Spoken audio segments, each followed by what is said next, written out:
Bonjour tout le monde. J'ai dit à tout le monde chez Bedrock que j'étais pas du tout stressé de voir tout le monde, c'est un peu différent. Je vais essayer de pas trop bégayer. La première slide, c'est juste une slide d'introduction de Bedrock, qui on est. Je sais pas si tout le monde connaît, mais grosso modo, on est une entreprise qui fournit un service de streaming à des clients, à des broadcasters principalement. On travaille aujourd'hui avec quatre grandes broadcasters dans l'Europe, qui sont Sisplay, donc du groupe M6, Videoland qui se trouve aux Pays-Bas, RTL Plus qui est en Hongrie et RTL Play qui est en Belgique. Et donc ces quatre clients-là, on leur fournit la solution totale, back-end, infra, front, etc. Et donc je fais partie des équipes front. C'est pour ça que je parle de JS aujourd'hui. Et donc c'est à peu près tout. Restez à la fin, comme ils l'ont dit, il y a un petit gros apéro, je pense. Il y a pas mal de pizzas qui vont arriver. Donc si vous voulez grignoter, il y aura de quoi faire. Et ben écoutez, je vais démarrer. Play pause, les coulisses d'un player vidéo. Pourquoi je fais ce talk? Je vais commencer avec une petite anecdote avant. Il faut savoir que j'ai eu le plaisir de travailler avec les personnes qui font l'organisation, ou certaines personnes de l'organisation. Michael, Antoine, Mathieu notamment, qui sont passés par Bedrock. Et en fait, j'avais alors plutôt Mathieu, Antoine, qui minimum 2 fois par semaine venaient me voir. Mais Arthur, il y a une équipe player. Le player, vous faites play, vous faites pause. Vous êtes aujourd'hui, on est 9 dans l'équipe. Franchement, belle arnaque à l'entreprise. Qu'est-ce que vous faites? C'était assez drôle, la petite guéguerre. Voilà, eux, ils affichent des images sur une page. Je trouve que, enfin, je sais pas, je vous verrai. Je l'ai fait en 15 minutes chez moi. Bon, bref. Troll à part, je me suis dit, ça serait cool quand même de présenter un peu ce que c'est un player. Dans cette partie-là, on va voir vraiment juste la base, ce qu'il y a un peu sous la machine, mais pas forcément tout ce qu'on fait dans l'entreprise. Ce serait trop long. Mais il y aura peut-être d'autres parties. Si l'exercice me plaît, si vous, ça vous plaît, potentiellement, je pourrais faire une suite. Du coup, c'est parti. Un player, qu'est-ce que c'est?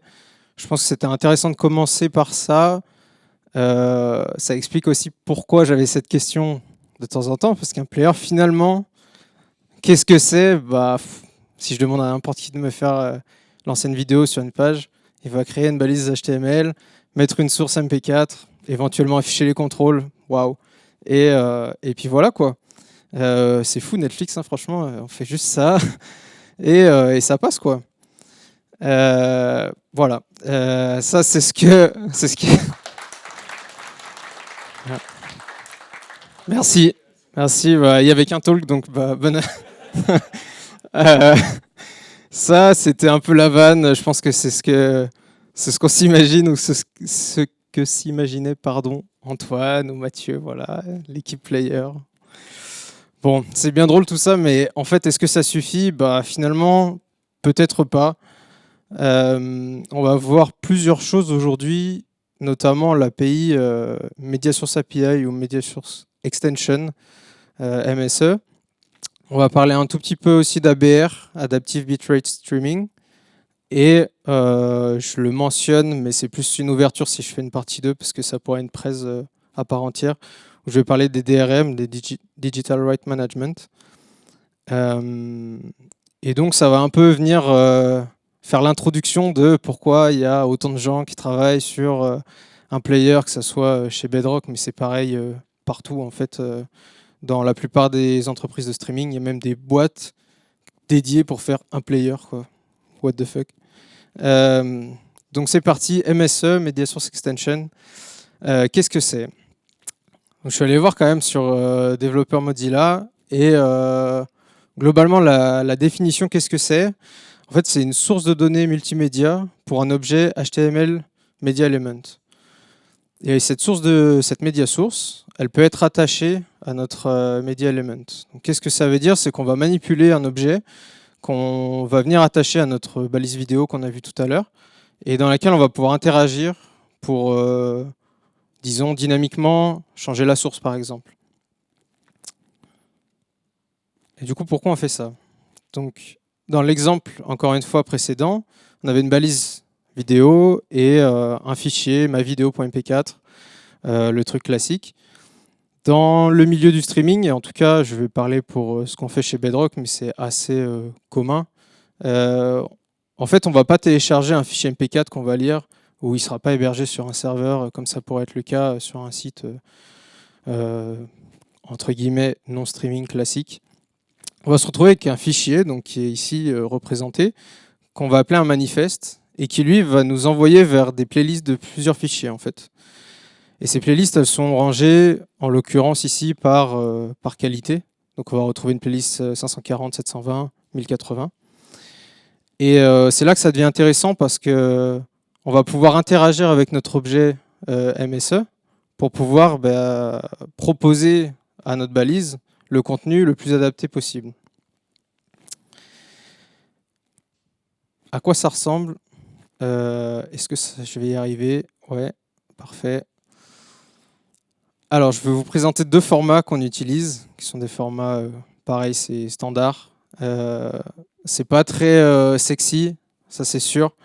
Ici, c'est du Dash. Donc, c'est un format XML dans lequel on va retrouver énormément d'infos, c'est hyper verbeux.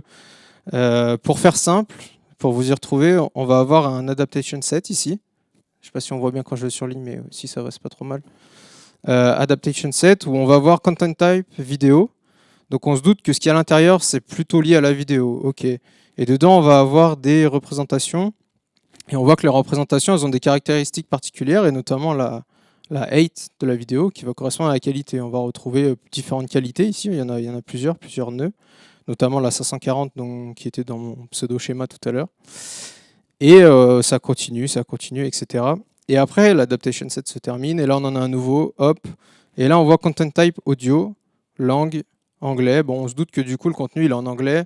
Et en l'occurrence, ici, on va retrouver plein de données. Là, je scroll, il y en a beaucoup. Voilà, ça, c'est tout l'audio du fichier. Hop. Et enfin, ici, on a un autre adaptation set avec content type text, value subtitle. Bon, on se doute qu'il y a des sous-titres dans la vidéo. Et là, on voit qu'on peut venir récupérer, si on parse ce fichier, les différentes informations qui nous intéressent. Un autre format qui est aussi très connu, alors là, il n'y a pas de coloration, c'est un fichier texte, mais c'est le format HLS, dans lequel c'est un peu plus lisible, il y a moins d'infos. On va retrouver des préfixes ici, donc le EXTX Media, pardon, où on a également un type, audio, c'est exactement le même contenu, donc un audio en anglais, après on a subtitle ici, donc on a aussi des sous-titres, et on a l'URI qui correspond en fait à la destination, on va retrouver tout le contenu correspondant à cette catégorie-là. Donc si on veut que les sous-titres, on va chercher l'URI, on a tous les sous-titres après dedans, etc. correspondants. Et après, on a nos streams. Et ici, c'est pareil, on va retrouver différentes informations, notamment résolution. Et là, pareil, on retrouve notre 540, 720, 1080. La deuxième ligne, c'est l'URI. Donc en fait, on parse la ligne suivante et on retrouve la localisation de là où ça se trouve. Intéressant aussi, dans le stream, on voit qu'il y a un paramètre audio avec une valeur. En fait, la valeur qui est là, c'est l'ID de l'audio qui est renseigné en dessus. Donc on se doute que la vidéo et l'audio, ils sont liés. Et on pourrait avoir un autre audio avec un autre ID qui serait lié à une autre vidéo, par exemple. On pourrait imaginer plein de choses comme ça. Ça permet juste de faire le lien entre les différents trucs, différentes catégories qui sont dans le fichier. Ok, maintenant que vous avez eu ce truc-là, ça fait un peu saigner les yeux. C'est pas le truc le plus sympa, mais c'était juste pour que, voilà, comme ça vous savez à quoi ça ressemble. Mais dans un player, tout ça, à quoi ça sert, la MSE extension, enfin, Media Source Extension, Media Source API. Donc ici, j'ai voulu représenter, entre guillemets, un player VOD, player vidéo, donc il y a un début, une fin, et il y a ce qu'on appelle la seek window. La seek window, c'est là où vous pouvez vous seeker dans la vidéo, donc vous promenez entre les différents éléments. Les rectangles blancs, c'est des rectangles qui ne sont pas encore téléchargés, et les rectangles rouges, c'est des rectangles qui sont téléchargés et qui sont ajoutés dans le buffer de la balise vidéo. Et donc, ce que va nous permettre Media Source Extension, c'est de venir ajouter des éléments à chaque fois qu'on avance dans une vidéo dans notre buffer, pour qu'ils soient lus par la balise. et on va en supprimer d'autres à chaque fois. Donc ici, en général, la bonne pratique, c'est d'avoir une taille de buffer définie. Ça peut être, c'est arbitraire, hein, donc ça peut être 15 secondes, 30 secondes, 2 minutes, peu importe. Et du coup, à chaque fois qu'on avance, on va sortir un élément qui a été lu du buffer et on va en télécharger un nouveau, etc. Et on avance. Et si je seek plus loin dans la vidéo, et je supprime les 3 et j'en retélécharge 3, etc., etc. Sur un player live, parce que du coup, ici, on fait partie d'une chaîne de télévision, donc on a aussi des contenus live. C'est à peu près la même chose, c'est juste qu'il n'y a pas vraiment de début et de fin. En pointillé, j'ai des segments, donc des morceaux de vidéo qui sont, j'ai appelé ça evicted, donc ils n'existent plus. Spoiler alert, on ne peut pas revenir dans le live des années 2002, ça n'existe plus. En tout cas, c'est pas accessible. Mais par contre, on peut quand même revenir dans le passé. C'est ce qui vous permet sur des plateformes de pouvoir, vous arriver en cours d'un match de foot et vous avez raté le début, vous pouvez revenir au début, par exemple. Canal+ le fait, nous on le fait chez certains clients, etc. Et ensuite, on a le recording. Donc encore une fois, il y a des morceaux qui n'existent pas. Vous pouvez pas, je sais pas quelle heure il est, j'ai pas l'heure, mais il est 19h34. Je ne peux pas aller voir ce qui se passe à 19h45 parce que ça n'a pas été enregistré tout simplement. Donc voilà. Et le système est le même, on avance dans le live. Donc petit à petit, des segments evicted se rajoutent, des recordings rentrent dans le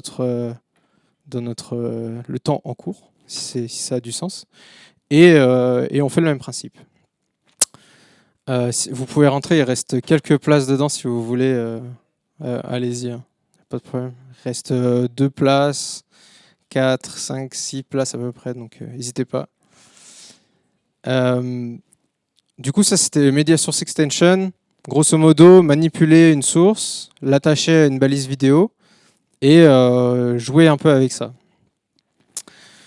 Donc ça c'est bien beau, mais à quoi ça va nous servir? Je pense qu'on va le voir maintenant avec l'ABR. Donc Adaptive Bitrate Streaming. D'ailleurs j'ai fait une faute, j'ai oublié le T. C'est pas grave. Bitmovin, qu'est-ce qu'ils nous disent? Donc, Bitmovin, c'est un très gros acteur du streaming qui fournit de très grands noms du streaming, etc. Qu'est-ce qu'ils nous disent? Ils nous disent l'ABR, c'est une technologie moderne qui nous permet de modifier dynamiquement en fait, la qualité pour fournir la meilleure qualité visuelle à l'utilisateur.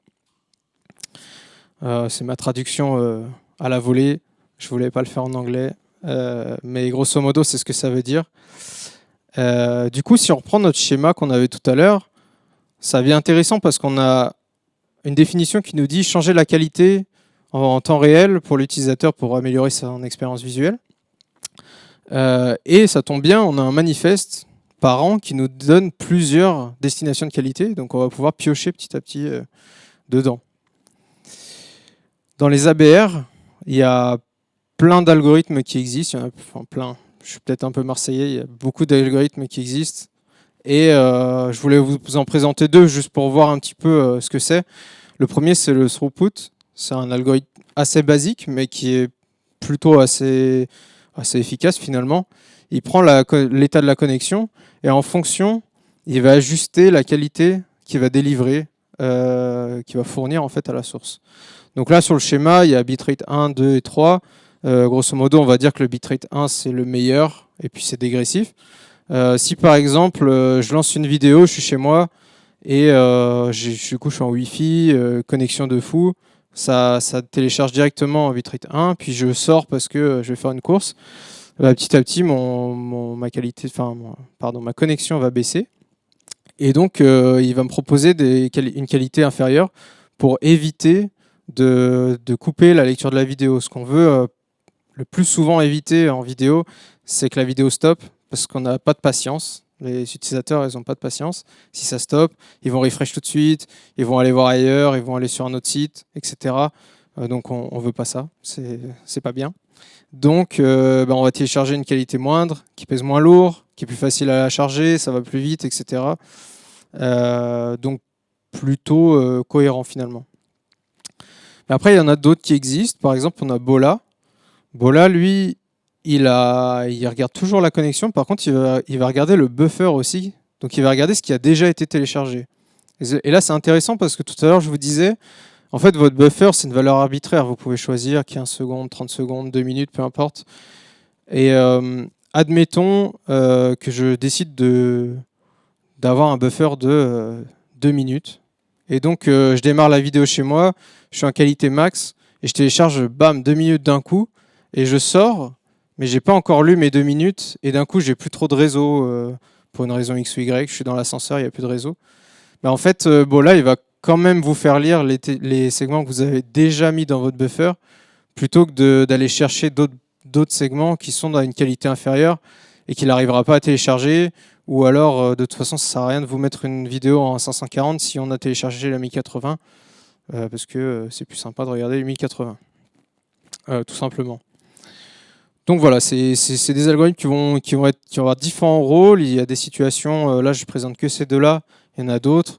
Il y en a qui ont des points forts, des points faibles. La situation, c'est comme d'hab, il y a toujours des situations où on va se dire celui-là il est mieux, celui-là il est moins bien. Celui-là il est déjà très bien, il fait le taf très souvent. Et voilà, ça c'est c'en est un qui est assez intéressant. Et enfin les DRM. Donc là, je ne vais pas rentrer dans le détail comme je vous l'ai dit, mais je veux juste en parler, c'est un autre aspect de ce qu'on fait côté player.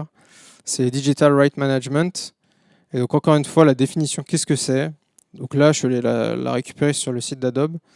Il nous dit que les DRM, en fait, c'est ce qui permet de protéger la propriété intellectuelle et les copyrights. Grosso modo, en fait, si demain vous allez sur, je vais prendre l'exemple de M6+, donc 6play, si vous allez sur M6+, et que vous lancez une vidéo et que vous essayez de capturer la vidéo, ben vous n'allez pas pouvoir en fait. Vous allez avoir un écran noir la plupart du temps. Pourquoi on fait ça? Je sais pas. Par exemple, le groupe M6, il paye les droits de diffusion de Mister Robot, par exemple. Et le soir même, ça se retrouve sur YouTube en free access. Bon, pas ouf quoi. Ils vont se faire taper sur les doigts. Enfin, c'est plutôt cool pour les utilisateurs, hein, mais pour le diffuseur entre guillemets, pas terrible. Et donc c'est ça qui va permettre de protéger en fait le contenu. Grosso modo, pareil, j'avais hésité à mettre un schéma, mais je l'ai enlevé. Grosso modo, ce qui se passe, c'est qu'il y a un serveur tierce qui va nous donner des autorisations et qui va nous permettre d'afficher le flux, chose qui n'est pas possible si vous faites un record après derrière, ce genre de choses. Mais ce sera l'objet d'un autre talk si j'en ai le courage et la force. Voilà. Je me suis dit que j'allais faire une petite démo, juste pour vous montrer un peu à quoi ça peut ressembler. On va tenter ça. J'espère que c'était assez clair pour l'instant. Ce que j'ai fait, donc je vais essayer de afficher. Voilà. Donc, j'ai refait une page catalogue type Netflix. Hein. Franchement, on pourrait vraiment croire que j'ai lancé Netflix. Probablement 5 minutes de travail, je pense. Donc, dans le code, à quoi ça correspond? Je vais juste réorganiser mes bureaux. Hop. Donc, j'ai une page. J'ai fait juste une app next from scratch. Ouais, carrément, je fais zoomer. C'est mieux, ouais. Du coup, j'ai fait une app next sur laquelle j'ai juste une page. Ouais, j'ai bien triché en mettant des trucs en dur. Je map dessus et je dispatch, je render des cartes. Et ensuite, ça me renvoie sur une page player dans laquelle, bah, pour l'instant, j'ai que ma balise vidéo, mon fameux balise vidéo, ma vidéo.mp4. Et donc, ça ressemble à ça. Si je vais sur ma vidéo, pas d'effet démo, parfait. Et donc là, on a notre player. Je peux me balader, tout va bien. Il n'y a pas de son. C'est important. Non, il n'y a pas de son. Tant pis. C'est dommage. Mais en tout cas, vous voyez qu'ici, il y a du son. C'est pas grave, c'est important pour la suite, mais on fera sans. Ok. Du coup, ça c'est c'est mon player. Je pense qu'il n'y a rien de fou. Et j'avais prévu, évidemment, je me perds. J'ai quand même fait des anti-sèches parce que j'étais pas si confiant que ça. Avec le micro dans la main, c'est pas hyper pratique. Ok. Donc si maintenant dans mon composant player, je rajoute la composante MSE dont je vous parlais tout à l'heure, à quoi ça ressemble? Ça ressemble à ça. On va essayer de parcourir le code petit à petit. Je vais essayer d'être le plus clair possible. Grosso modo, dans la déclaration des variables, on a notre fameuse média source et on a un source buffer qui va venir en complément du média source. Ils vont interagir tous les deux. J'ai évidemment ma ref, pardon, j'ai oublié de le dire, mais j'ai gardé ma balise vidéo qui est toujours présente. Et là, j'ai un peu triché. J'ai un index vidéo et un nombre de chunks. Donc en fait, c'est juste que là, pour la démo, je télécharge les 10 premiers segments, mais je ne vais pas jouer toute la vidéo. C'était plus simple pour la suite, vous verrez. Et pareil, j'ai un peu triché, j'ai un parse manifeste qui vient parser le fichier texte que je vous ai montré tout à l'heure. On peut aller voir la fonction parse manifeste. Ah oui, ça retourne l'objet directement. Bon, voilà. Je pense que c'est le truc le plus où je me serais le plus arraché les cheveux. Donc, dites-vous que ce truc-là, c'est une boîte noire. Ça me retourne mes qualités qui vont bien, etc.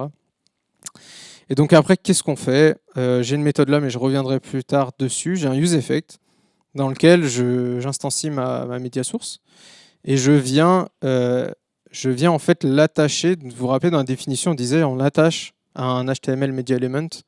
Et en fait, c'est ce que je fais ici en lui disant bah, la source, tu vas venir faire un window URL create object URL. Ça, c'est clairement ce qu'il y a dans la doc Mozilla de Media Source Extension. Et derrière, j'ajoute un listener sur source open dans lequel je viens exécuter une fonction onMediaSourceOpen, qui est la fonction du dessus. Qu'est-ce que ça fait? Alors celle-ci, du coup, elle va venir un peu gérer le source buffer qu'on a vu tout à l'heure, là, qui est créé au-dessus.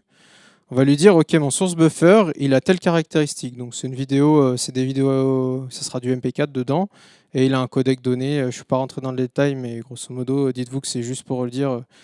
C'est un point MOV, un point AVI, un point MP4, grosso modo. On va faire ça comme ça. Et derrière, à chaque update du source buffer, eh ben, on ajoute un chunk, donc un segment. On ajoute le petit rectangle blanc que je représentais tout à l'heure dans mon buffer finalement.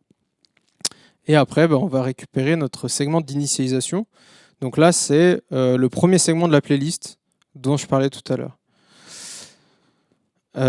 Jusque-là, ça va. Le fetch, il fait un fetch. Voilà, tout simple.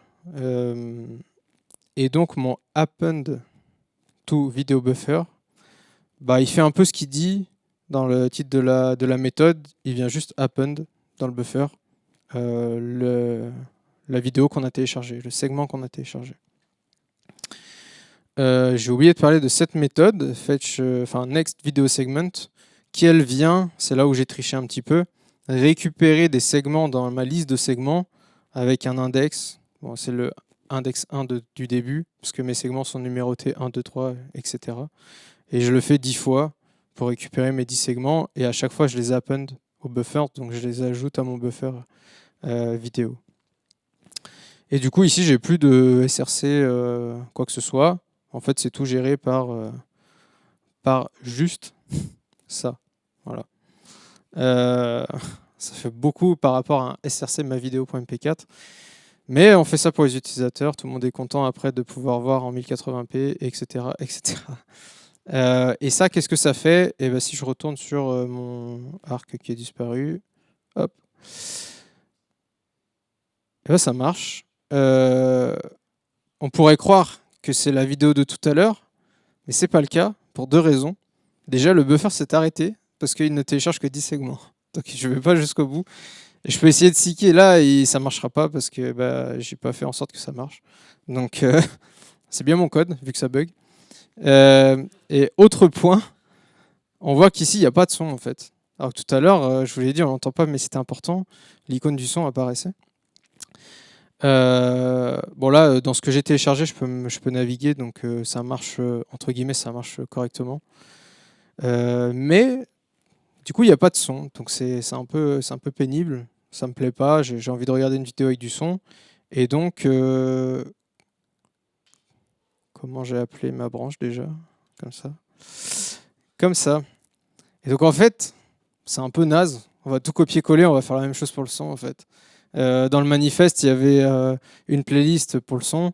Et ce que j'ai fait, j'ai créé un source buffer vidéo, c'était celui de tout à l'heure, et maintenant il y en a un audio, et donc il y a un buffer pour l'un, pour l'autre, et je fais exactement la même chose.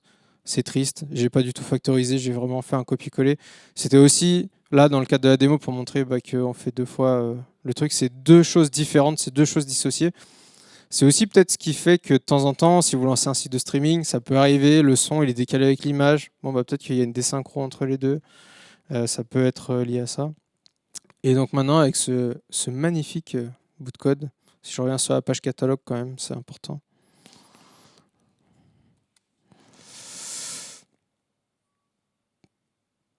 J'ai du son. Bon, on l'entend pas toujours, hein, c'est triste, mais c'est pas grave. Merci, merci. Euh, bon voilà, c'était très rapide. Je voulais juste montrer un peu à quoi ça ressemble. C'est pareil, je sais pas si c'est très sexy, mais ce qui est assez intéressant, c'est que ça permet de manipuler assez précisément tout ce qu'on veut faire. Là, j'ai montré que la vidéo, l'audio, on peut faire la même, on peut afficher des sous-titres, on peut afficher des sous-titres, choisir les sous-titres qu'on veut, etc. Pareil, c'est peut-être que ce sera un autre talk, je ne sais pas. Mais l'idée, c'était un peu de vous montrer tout ça. Le fait que ce soit pas forcément très sexy ou que ça vous ait pas séduit dans l'audience, en fait, on fait pas ça forcément tout le temps. Il y a quand même des librairies qui permettent de nous aider à faire ça, qui sont souvent utilisées. On les utilise ici. On fait pas forcément tout ce que je vous ai montré tout le temps. J'en ai sélectionné trois. Il y a Shaka Player, qui est celle de gauche, HLSJS et DaJS, qui permettent de lire en JS du coup des vidéos de façon un peu plus streaming-like. Vous pouvez aller regarder, j'ai pas fait de presse sur les livres tels quels, mais c'est assez intéressant. Comme on a un peu de temps, j'avais dit à Antoine que peut-être que j'irais vous montrer sur le site de Chaka. Ils ont une sorte de playground où en fait on peut jouer avec des players, voir des sources, etc. Donc je pense qu'on va faire ça tout de suite, tant qu'à faire. C'est de l'impro. Chaka Player. Paf. Chaka Player, c'est un projet qui est porté par Google d'ailleurs. Et donc ici, je suis sur la homepage, c'est grosso modo des types de contenus qu'on pourrait avoir. Donc ça, c'est la vidéo que j'ai prise pour ma démo. Mais il y a plein d'autres choses. On voit qu'ici, il y a visiblement des pubs, il y a des sous-titres dans celle-ci, il y a de la ultra high definition, incroyable. Et ici, il y a de la DRM. Donc après, vous pouvez lancer les vidéos et inspecter un peu dans le network ce qui se passe. D'ailleurs, j'ai oublié de le faire pendant ma démo. Shame on me. Grosso modo, on va le faire là parce que c'est exactement la même chose, vu que j'ai repris la même vidéo. Ici, vous voyez, je peux peut-être zoomer, non? Peut-être que, je sais pas si... On va faire ça. Magnifique.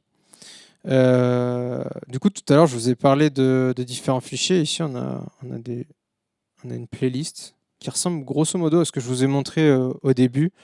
Et playlist underscore V, playlist underscore A.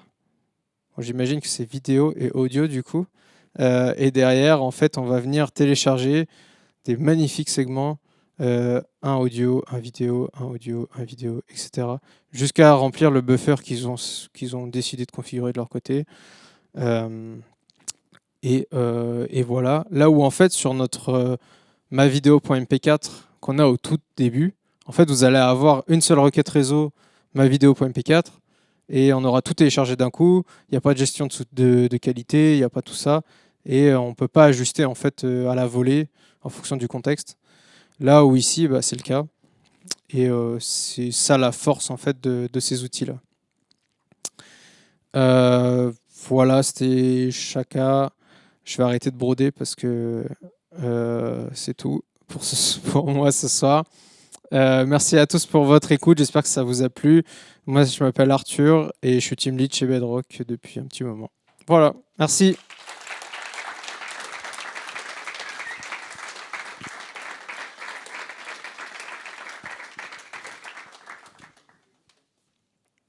Je sais pas si... Ah ouais. Watcha. Est-ce que vous avez des questions? Une question.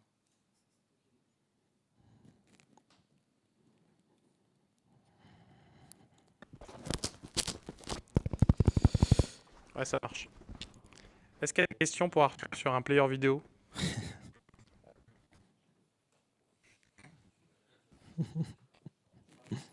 Ouais, tu peux y aller. Comment le comment t'envoies la position dans la vidéo? Genre comment tu fais la vidéo et ce que je vais télécharger? Ouais, bonne question. C'est vrai que je sais plus si je l'ai expliqué, mais en fait, les petits segments de vidéo qu'on voyait, les petits rectangles blancs, en fait, ils ont une taille définie. Donc, dans la configuration, on va se dire, tiens, c'est des segments de 4 secondes, par exemple. Et ce qui est bien, c'est que la balise vidéo, elle va nous dire la taille de la vidéo. On va savoir, par exemple, la duration de la vidéo, la current time, donc là où on en est. Et on va peut-être pouvoir calculer, bon, bah, si on fait un ratio de la taille que fait mon segment et là où j'en suis dans le contenu, je peux savoir à peu près quel index de ma vidéo je dois télécharger. Ça peut fonctionner comme ça. J'avais commencé à le faire dans ma démo, mais j'étais un peu short pour finir. Du coup, j'ai revert le commit. Mais, mais peut-être que si je continue la presse, je continuerai sur le même projet, donc on pourra voir à quoi ça ressemble. Effectivement, voilà, ils ont tous une taille donnée et donc ça nous permet de calculer où on en est après derrière dans la vidéo. Il y avait- Pour faire Ouais, la- ouais. du coup le premier il utilise pas de buffer. Ouais, il prend pas en compte le buffer, donc voilà, c'est un truc simple. Quand on voit l'autre, ça paraît un peu débile de juste pas prendre en compte le buffer. Voilà, là c'est juste plus poussé. Ouais. Et ouais. Ok. Après, on pourrait le faire aussi là-dessus et nous dire, bah, dans certains cas, je veux flush le buffer, enlever tout ce qu'il y a dedans et repartir de zéro. Ça peut arriver. Dans quel cas je vais faire ça? Par exemple, s'il y a des utilisateurs de Twitch dans la salle, si vous changez d'onglet sur Twitch depuis déjà un moment, s'ils vont naturellement baisser la qualité de la vidéo parce qu'ils considèrent que vous n'êtes pas en train de la regarder et ça coûte moins cher de télécharger des segments plus faibles. Et donc, quand vous revenez dessus, bah là, il va tout cancel et puis il va se remettre à télécharger. Ce qui fait que des fois, vous avez un petit temps de buffering justement où ça va loader pour que vous puissiez repartir sur un contenu de haute qualité en fait. Donc, c'est voilà Ok. un Merci. exemple.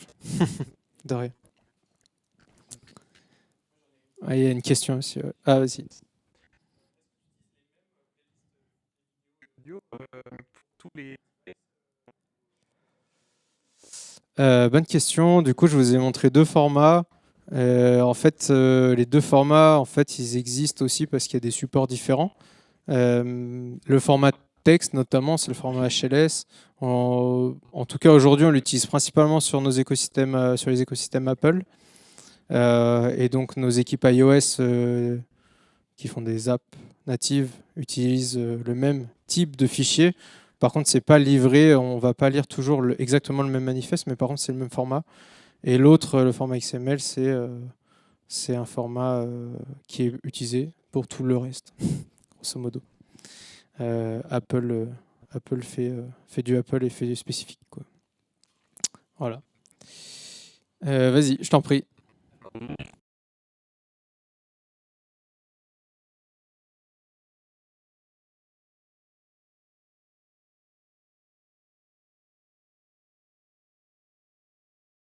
Donc, est-ce que ça veut dire qu'on a raté un segment et qu'on en a téléchargé un autre et du coup on essaie de reconstituer ce qu'on a raté, c'est à peu près ça? Et de manière intentionnelle pour justement. Ah, ok. Euh, alors du coup, je vais essayer c'est une partie que j'avais aussi enlevée de la presse, plutôt d'expliquer un peu comment, enfin, ce qu'on envoie dans les segments, pour essayer d'être clair. Il y a plusieurs types de façons d'envoyer de la vidéo. Je ne sais pas si ça va répondre à ta question, mais n'hésite pas à me dire si ce n'est pas le cas. Grosso modo, si je ne dis pas de bêtises, il y a des personnes dans la salle qui pourront se manifester si je dis une bêtise. En fait, on peut envoyer des segments 1 sur 2 avec la moitié du contenu de la vidéo. Enfin, ce n'est pas des segments, c'est les frames. Où en fait, on va avoir une frame qui va avoir une bande pleine, une bande vide, une bande pleine, une bande vide, etc. Et on va envoyer celle-ci. Après, on va envoyer la même mais inversée avec les bandes vides qui seront pleines, etc. Ce qui fait qu'on envoie moins de données dans chacune des frames. Et à l'œil nu, en fait, on ne le voit pas et on reconstitue l'image à chaque fois.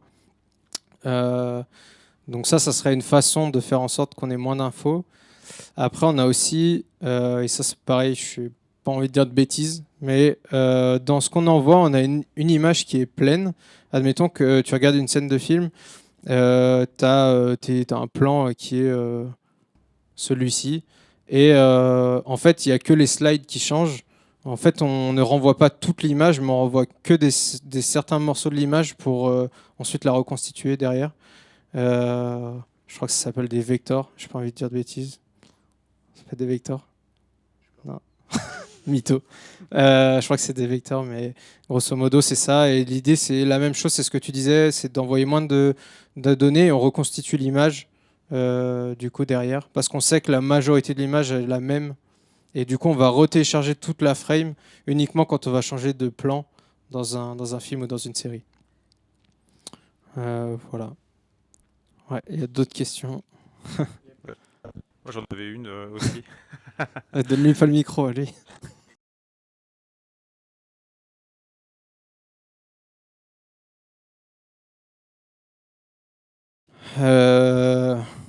Disons que c'est la personne qui était à mon poste avant qui avait pris ce parti pris. Je crois que tu la connais, non? C'est toi, non? Non, en fait, comme vous avez pu le voir dans la démo, il y a des choses où j'ai pris il y a certains points pour lesquels j'ai pris des raccourcis. Je pense que si vous allez voir, le code il est open source, par exemple de HLJS ou Chaka que je présentais à la fin. Là, si vous allez voir le code source d'une de ces librairies, il y a énormément de choses, il y a énormément de cas particuliers à prendre en compte. On le voit sur certains cas d'usage qu'on a chez nous. Dès qu'on doit afficher les sous-titres, par exemple. Les sous-titres, c'est un truc qu'on utilise tous. Mais il y en a plein de personnes qui regardent la VO sous-titrée, par exemple, etc.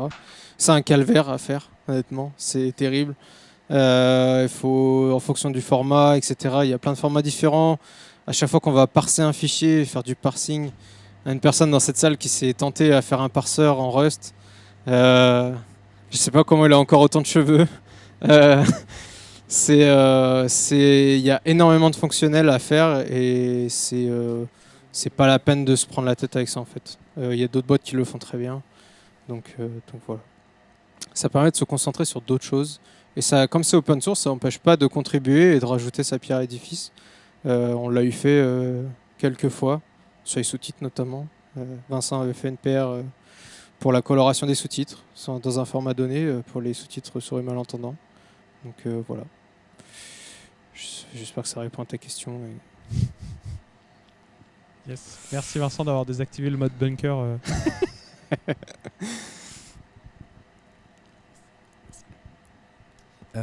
Comment on fait pour tester un player vidéo?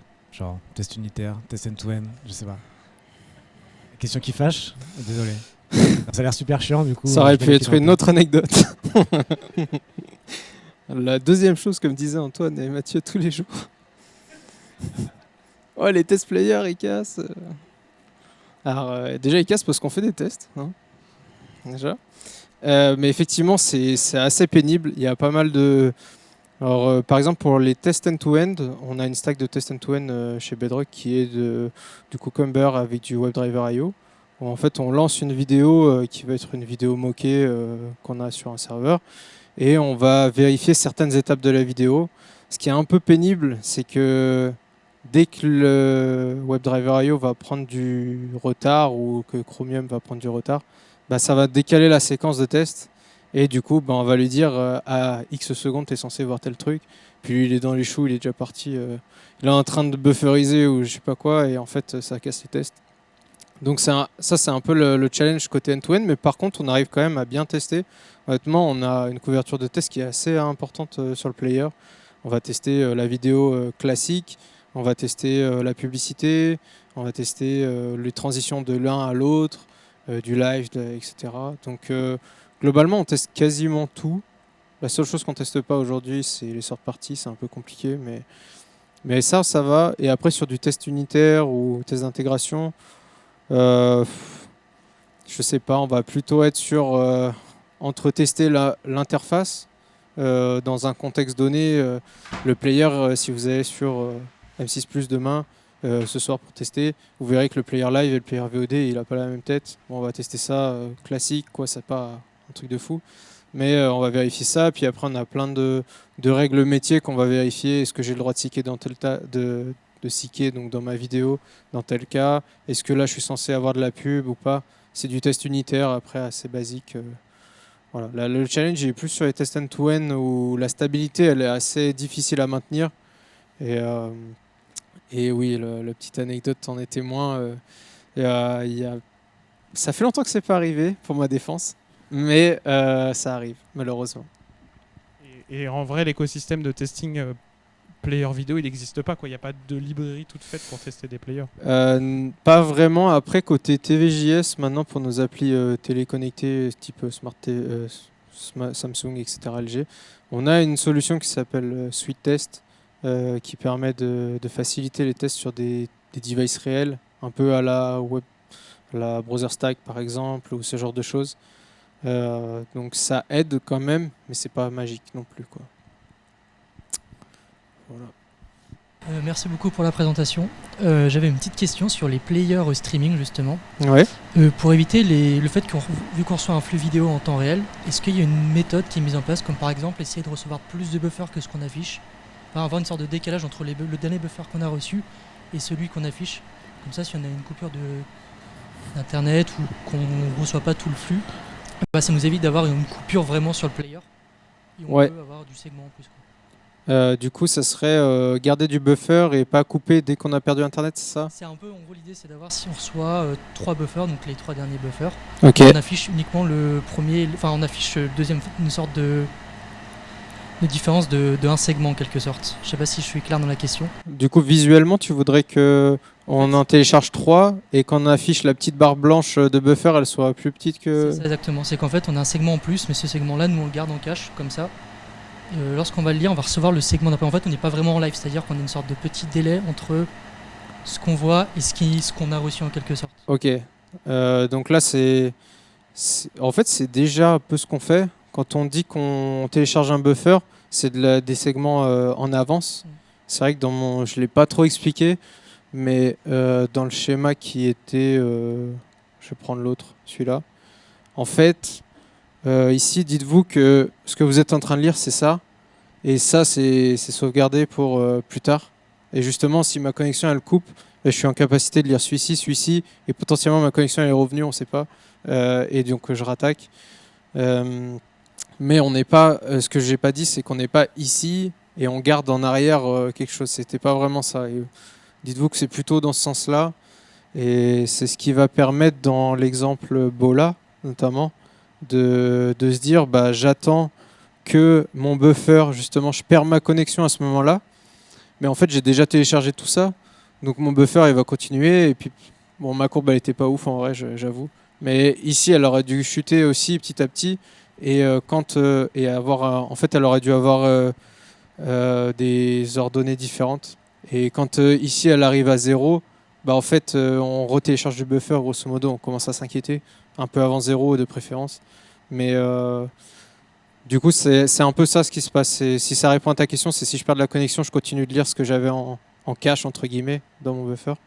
Et du coup ça s'applique aussi sur tout ce qui est système en live comme Twitch ou comme on peut avoir pour du direct. Ça s'applique aussi sur du live, on peut avoir du buffer. En fait sur du live on a souvent de la latence, donc sur Twitch c'est un peu différent je pense, dans le sens où je sais pas trop en vrai. Je pense que c'est différent de la télé.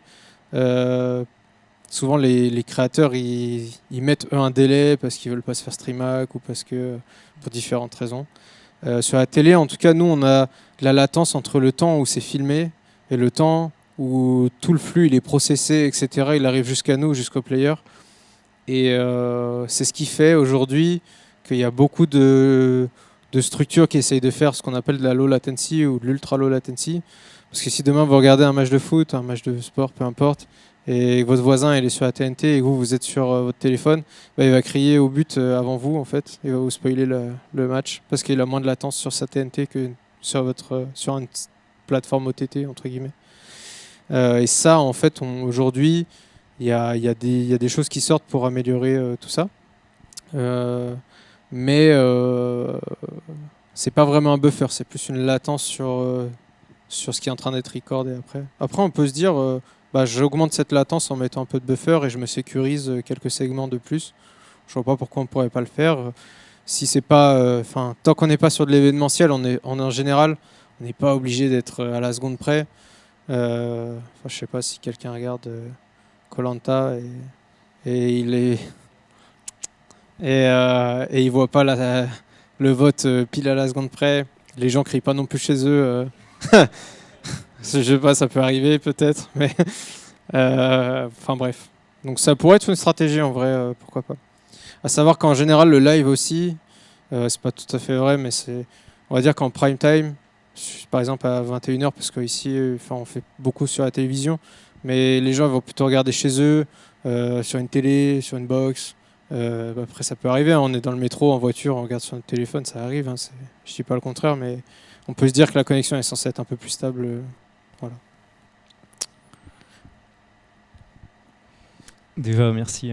J'ai enfin compris ton boulot. Incroyable. Cette question n'est pas un troll. Du coup, tu as dit qu'il y avait des librairies qui permettaient de gérer l'ABR, la DRM, même la pub, on a vu avec Chaka. Là. Du coup, qu'est-ce qui vous reste à part le play-pause à gérer? Il nous reste quoi, effectivement En fait, il y a pas mal de choses. La librairie, elle fait pas mal de choses, mais il faut quand même la configurer, il faut quand même s'assurer. C'est de l'open source, donc potentiellement, il faut contribuer si ça répond pas à tous les cas d'usage, etc. C'est un peu tiré par les cheveux parce que ça occupe pas 9 personnes pendant X jours par semaine. Mais il va nous rester la publicité. Nous, par exemple, je sais que chez Bedrock, on a un parseur de format publicitaire maison. On pourrait utiliser, par exemple, Google a un outil qui s'appelle l'IMA SDK qui permet de faire ça. Nous, on l'a fait custom. Donc, maintenir un parseur, dès qu'il y a des nouvelles règles, dès qu'il y a quelque chose, parseur XML, c'est l'enfer. Il faut rajouter des règles, il faut s'assurer que tout fonctionne. Des fois, en face, ils font pas trop d'efforts pour respecter les standards. Donc, nous, on s'adapte pour être résilient s'il y a un problème. Ce genre de choses. Qu'est-ce qu'il va y avoir d'autre? Il y a aussi tout ce qui va être... comment on appelle ça? La stabilité entre les plateformes, disons. Maintenir un player sur Safari, c'est pas la même chose que le maintenir sur Chrome et Firefox, par exemple. Donc, garantir la continuité de l'expérience sur tous les devices ou même sur un smartphone, même si maintenant on utilise tous quasiment les applications, il y a encore des personnes qui regardent en WebView, qui vont sur M6 Plus et qui vont essayer de lancer une vidéo. Ça régit pas pareil. Et il y a plein de choses, par exemple, je vais donner un exemple de feature un peu sympa qu'on a fait sur Chaka, du coup, qui est la librairie qu'on utilise sur tous les players hors iOS, Safari. On a fait un truc où quand on a des erreurs, en fait, Chaka gérait pas forcément avec l'algorithme Bola très bien la lecture du buffer, et du coup, quand on n'arrivait pas à fetcher un segment et qu'on avait une erreur, on stoppait le player, erreur, reload ta page, et c'est tout. Et du coup, on avait fait en sorte de justement lire tout le buffer. Et en fait, ce petit algo de je lis le buffer, j'attends qu'il se termine et je refetch derrière, on l'avait fait custom, maison. C'était plutôt cool. Et c'est plutôt cool parce que ça montre un peu de résilience pour les utilisateurs. Ça fait moins de coupures et ça se ressent après sur notre monitoring, etc. Et après, il y a tous les sortes de parties, mais ça, c'est C'est voilà, quel que soit le métier, métier j'entends hors player, tout le monde intègre des sortes de parties, des Google Analytics, plein de choses. Voilà, de la pub. En plus il y a de la pub, donc il faut de la mesure d'audience, après il faut de la mesure d'audience de la pub, des taux de clics, tout ça, des trucs passionnants. Donc ça nous occupe bien assez. Et voilà, même si on ne fait pas de l'UI tout le temps, le player il ne change pas toutes les semaines, loin de là, il ne change pas tous les ans. Il y a plein de choses derrière qu'on fait pour améliorer. Et aussi, ce que j'ai pas dit, ce qu'on essaye de faire, c'est qu'on essaye tout le temps d'améliorer l'expérience, que ce soit au travers de la lib ou au travers d'autres choses. Et je parlais de la contribution à Chaka sur les sous-titres colorés. Donc c'était pour les... Notamment là, c'était pour... comment on appelle ça tout ce qui est accessibilité, pardon. Donc les sous-titres pour sourds et malentendants qui s'affichent colorés. Bah, c'est hyper important pour une partie de nos utilisateurs, donc on l'a fait en plus. On va avoir la low latency, j'en parlais tout à l'heure, bah, c'est un vrai challenge. M6 diffuse des matchs de foot, bah, il faut être bon. Voilà, optimiser les appels réseau pour pas faire tomber les infras à chaque fois que quelqu'un lance une vidéo ou à chaque fois qu'il y ait X millions d'utilisateurs qui lancent une vidéo. Challenge. Voilà, on essaye d'améliorer, c'est un gros travail d'améliorer continu parce que comme on se base sur des librairies, bah, aussi on peut tester d'autres librairies, il y en a qui évoluent plus vite que d'autres. Puis une année c'est la mode d'une lib et puis après c'est la mode d'une autre. Comme d'hab, c'est la mode de React et puis après c'est la mode d'Angular et puis après c'est la mode de machin, etc. Bah, c'est pareil dans les libs vidéo. Et on essaye de suivre la courbe pour essayer d'être à la page, quoi. On regarde ce que font les autres aussi. Voilà. Et on va encore prendre 2 questions. Et après, je crois que Mickaël, tu pourras révéler les gagnants du concours, non? Je sais pas si. Regarde, ouais, il a l'air d'être dans le doute. Il est. Ouais. T'as 2 questions, vas-y. Fais le tirage. Est-ce que tout ce que tu as présenté là, c'est vraiment ciblé pour des grosses plateformes de streaming comme Bedrock? Ou est-ce que si nous, demain, on veut mettre une vidéo sur une page web, un petit site, est-ce qu'il y a de l'outillage pour prendre un fichier vidéo, faire les segments, différentes qualités, etc., les librairies et tout? Ouais. Est-ce qu'on peut faire ça nous-mêmes, quoi? Ouais, carrément. Du coup, il y a une lib qui s'appelle FFmpeg qui va vous passionner. Où en fait, c'est une lib, vous pouvez l'installer sur votre terminal et la lancer en ligne de commande. Vous lui passez un point MP4 et vous avez plein de paramètres pour lui dire voilà, je veux qu'elle soit déclinée en X format, dans tel format, X qualité, etc. On a, je reconnais une personne dans cette salle qui fait ça de temps en temps dans son équipe. Mais oui, vous pouvez le faire pour essayer, pour vous amuser. Nous, on l'a eu fait pour, par exemple, nos vidéos moquées. On parlait des tests tout à l'heure.